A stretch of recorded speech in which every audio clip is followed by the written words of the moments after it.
Hi, my name is Julie Walz, and I am the Chief Marketing Officer for Digby. My name's Connor Tumblin. I'm the Chief Financial Officer for Digby.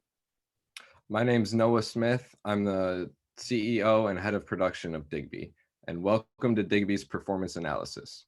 So first of all, what went well was our operating profit. We got 40 out of 40 points on the balance scorecard. So in order to achieve such a high cumulative profits, it is important that we gained a high market share. We kept our prices on the high end of our customers' preferences, and we optimize our internal business processes like automation and our manufacturing process.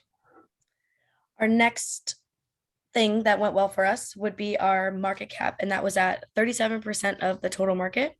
It allows investors to understand the relative size of our company compared to other competitors, and this portrays us as a relatively safe company to invest in. Another thing that went really well is our market share. We had a really big market share. It was over 28%, which is 40 out of 40 on the balance scorecard overall. So this is really good for our company because it meant we were meeting our customers' buying criteria and their needs better relative to our competitors. So we had superior products and competitive prices, so we did well in this aspect. Another aspect of our company that we did well is that we never took out an emergency loan. We didn't have to take out emergency loans because within our company we managed our cash effectively and efficiently. We wanted to avoid taking out emergency loans at all cost, and we managed our company well enough throughout the duration of the 8 rounds, and we didn't have to do so. Now moving on to what could have gone better for us.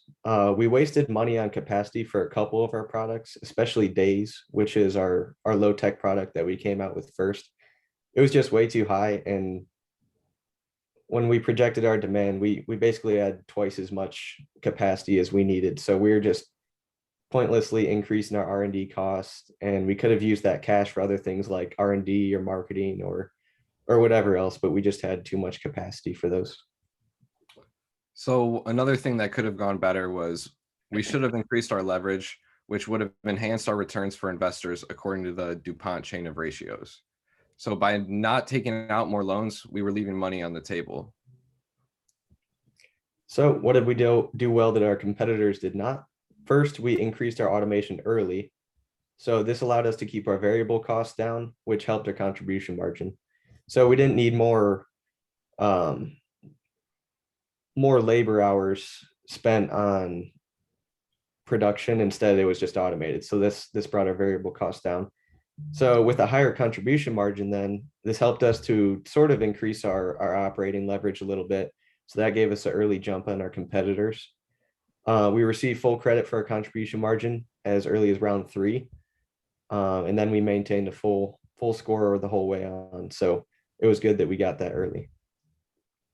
So another thing we did well that our competitors did not is we only ever invested $250,000 into TQM compared to groups such as Andrews, who invested $750,000, which was well over the amount we invested.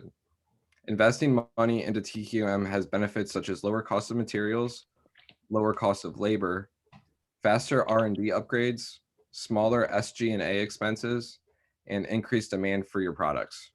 We did not want to invest too much because it has diminishing returns. This also increased our revenue in the long run.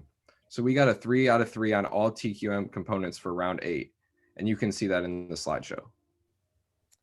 So what did we struggle with, and how did we overcome if so we never quite nailed down our sales forecasting abilities.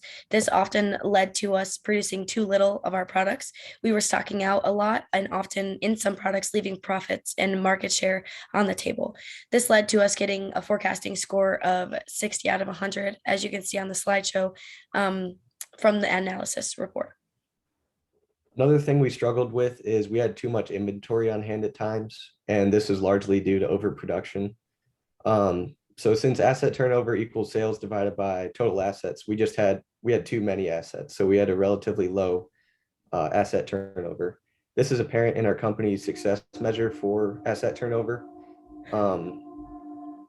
Given our weighting, we only got 11 out of 13 possible points in the final round. We didn't overcome this issue either, since we weren't aware of the problem until the end of the sim. But if we were aware of it earlier, we would have decreased our production in the products that had too much inventory left over. Yeah, so Capsum all in all taught us how to make hypothetical operational decisions for our company, specifically Digby. Running a company for the last 8 weeks this semester has been rewarding. It was a puzzle to make the right decisions. And then on top of that, seeing how different aspects of our scorecard would change based on the decisions that we made, it was really educational as far as learning how a business functions and how making those changes alters what part of the scorecard. So this also led to team conversations that helped us learn the material a whole lot better. So overall, our team ended in the 95th percentile at the conclusion of the 8th round. Seeing how our company grew over the 8 weeks and grew in percentiles every round was exciting.